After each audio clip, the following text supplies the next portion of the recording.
here we have the ultimate bass van if you want to do a self-conversion and build something that's incredibly livable.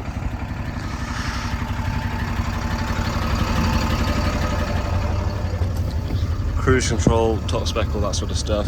What I like about it is it's a manual. You don't traditionally find these in manuals.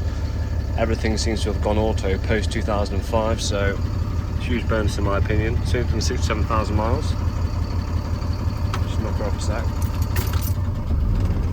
Got reverse camera, travelling height. Anyway,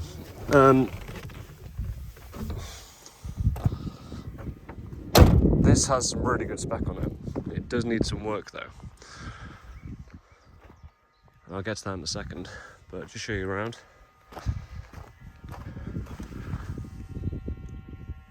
It's got some big leisure batteries on it. Charger and inverter there. That there is off the generator. We're just replacing the starter motor at the minute, so that's just slung in there. And that's the generator. I believe it's a 6 kVh, pardon me. That's the chassis battery for the generator. That's one of the 2 diesel heaters, which is never dispatcher. Moving down, you can see here it's on suspension. I've lifted it straight up at the back. Here's the other diesel heater. This is for warm water, onboard warm water.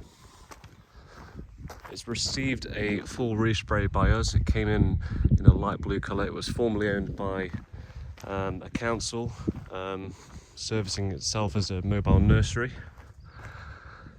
Here's the outlet for the toilet. Just behind here, if you open these doors, there's a disability lift which is slung underneath.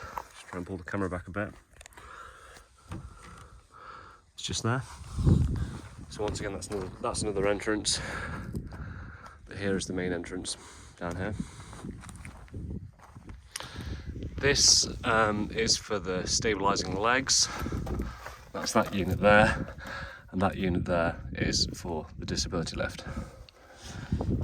So you've got front and rear stabilising legs. Here's like a notice board sort of thing. Here's a water inlet, missing the cap. There's a cap somewhere. Got a pull-out step. I believe that's electronic.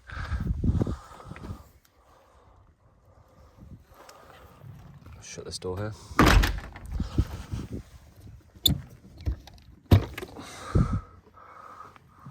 There's the drain valve for the water tanks.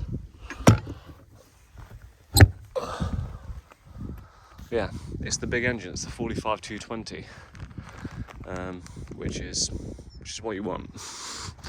There's the awning on top. I particularly like the windows on this as well. All of them open. So on the inside, this is where it needs a little bit of work. Bear in mind it's 14 years old. So here's one room.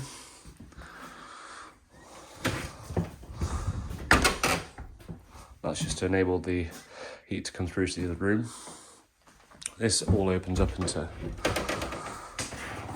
one big room. Little toggle there. Folds back. So we've got an air conditioning unit in here. There's a sink in here.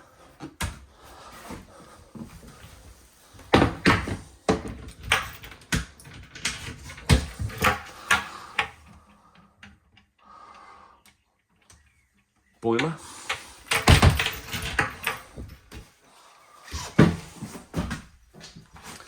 It's got a fire safety system on it as well, which I'll get to in a second. But yeah, moving on to the other room. There's 240-volt sockets everywhere. Here's the loo, wash basin, extraction fan in the ceiling just there. Here's the kitchen. Oopsie.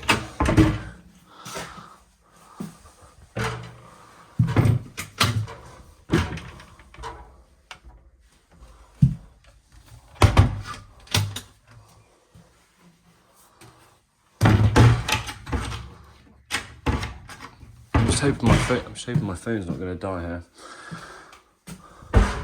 Right, I'll shut this door here.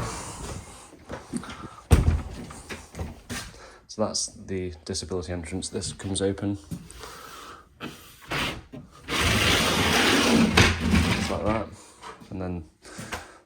important, obviously. It's got skylights throughout. Here's the electrics panel, so you can see what we've got.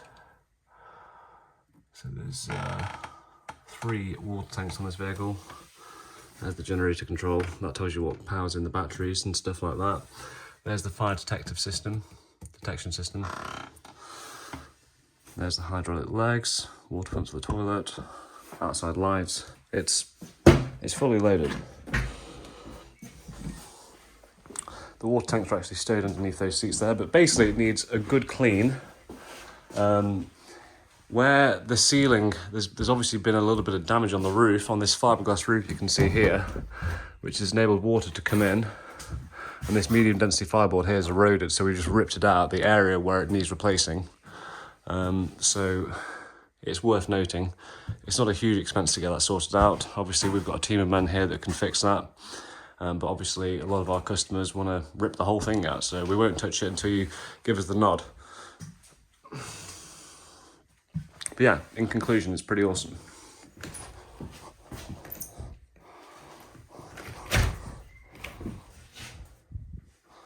And they're situated the whole way around those windows. Right, in fear that my phone's going to die, I'm going to conclude the video here. If you've got any questions, please give us a shout.